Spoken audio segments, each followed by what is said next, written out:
दोस्तों, गुस्से को अपने अंदर समेट के अपने चतुर नीति और राजनीतिक ज्ञान के माध्यम से अपनी ताकत को बढ़ा के महाशक्तिशाली नंद वंश का अंत करके मौर्य वंश का स्थापना करने वाला व्यक्तित्व का नाम है आचार्य विष्णुगुप्त चाणक्य।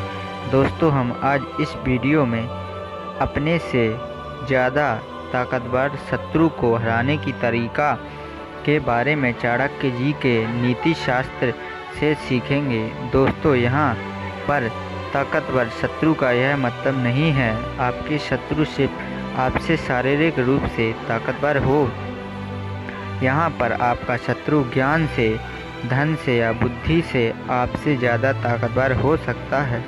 तो आज हम उनसे जीतने के 3 बड़े पॉइंट के बारे में जानेंगे। पहला है कि कैसे हम अपनी छोटी छोटी कमजोरियों के वजह से दुश्मन के सामने हार मान लेते हैं, उसके बारे में जानने और उसका समाधान भी सीखेंगे। दूसरा हम किन लोगों के ऊपर भरोसा ना करें जिनके ऊपर भरोसा करके आगे चलकर हमें मुसीबतों का सामना करना पड़ता है। तीसरा, कैसे अपने दम पर शत्रु को हराया जाए। दोस्तों, जो आपसे ज़्यादा ताकतवर शत्रु होते हैं वह हर सिचुएशन में आपकी कमजोरियां ढूंढते रहते हैं।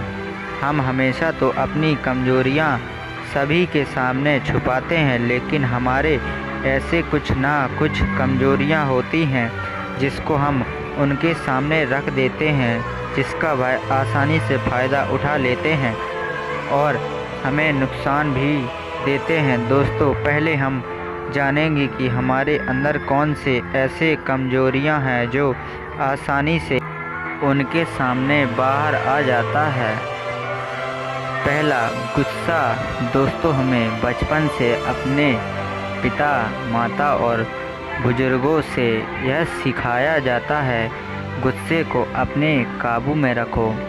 दोस्तों, शत्रु का सबसे बड़ा शस्त्र आपको उस्काना होता है, ताकि उनकी उस्काने पर आप गुस्से में आ जाएंगे और कुछ ऐसे गलत कदम उठा लेंगे जिसका वह फ़ायदा उठा सके। इसलिए जब भी आपके शत्रु आपको उकसाने की प्रयास करें तब तुरंत उसको कुछ जवाब ना देते हुए अपने गुस्से को अपने अंदर समेट के शांत स्वभाव के साथ मुस्कुराकर वह जगह छोड़ देना है और अंदर ही अंदर अपने शांति को बढ़ाते रहना है और सही मौका का तलाश करके शत्रु के ऊपर पूरी ताकत के साथ वार करना है।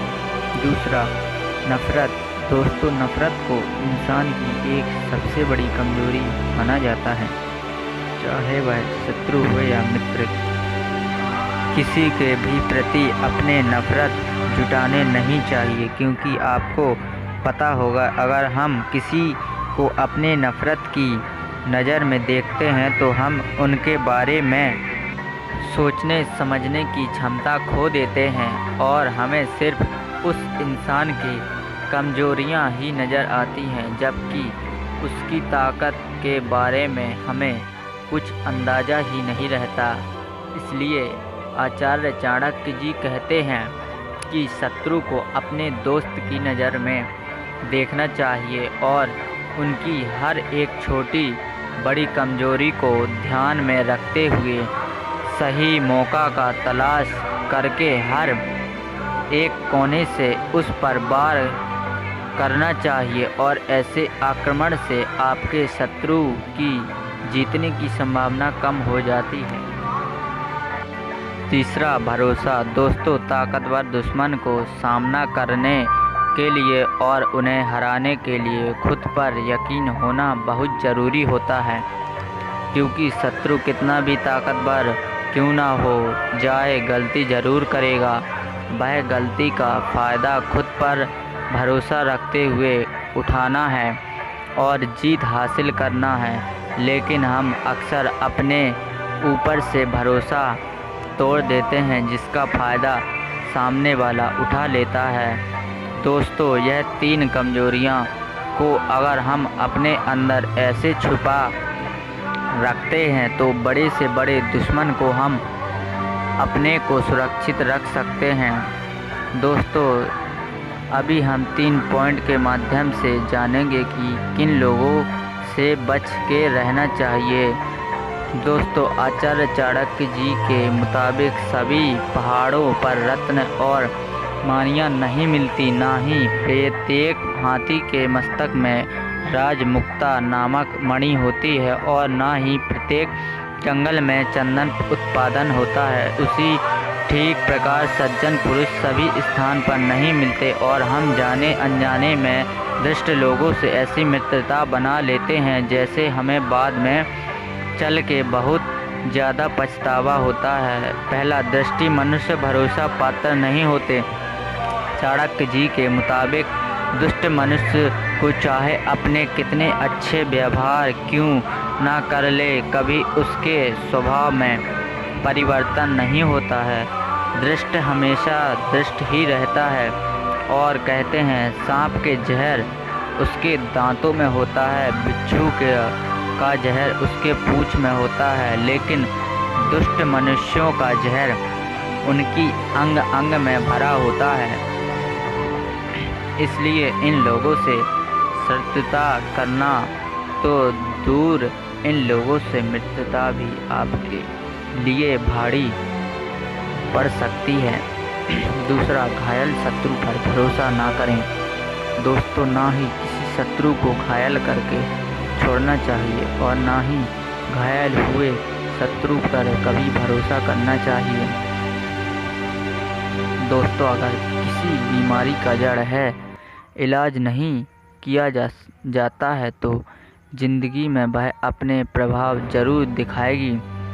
ठीक उसी प्रकार किसी सांप को घायल करके छोड़ दिया जाए, वह ज़्यादा जहरीले बनकर आपको काट सकता है।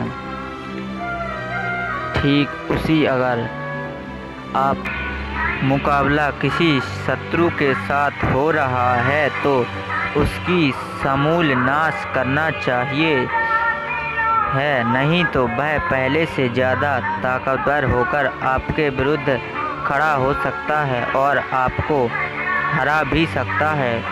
भारत में मोहम्मद गौरी और पृथ्वीराज चौहान उसकी सबसे बड़ी उदाहरण है। तीसरा, शत्रु का ऐसा व्यवहार तो हितकारी प्रतीत हो उस पर भी भरोसा नहीं करना चाहिए। दोस्तों, शंकुनी का कौरव और जीताने का जो कूटनीति था वह कौरव को उस समय हितकारी प्रतीत हुआ था, लेकिन वह अपने 99 भाई और पिता का मृत्यु के बदला ले रहे थे और अपनी कूटनीति के दम पर उनके ही जड़ को खोदे जा रहे थे, जिसके बारे में कौरव को कोई अंदाज़ा भी नहीं था। और दिन ऐसे समय आया कि वह अपनी चाल में सफल हुआ और कौरवों को नाश कर दिया।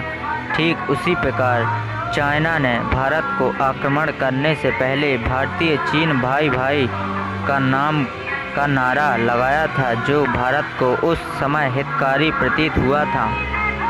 इसलिए आचार्य चाणक्य जी कहते हैं कि शत्रु का ऐसे व्यवहार हो जो हितकारी प्रतीत हो उस पर कभी भी भरोसा नहीं करना चाहिए और वहाँ पर आपको ज़्यादा सतर्क रहने की ज़रूरत है।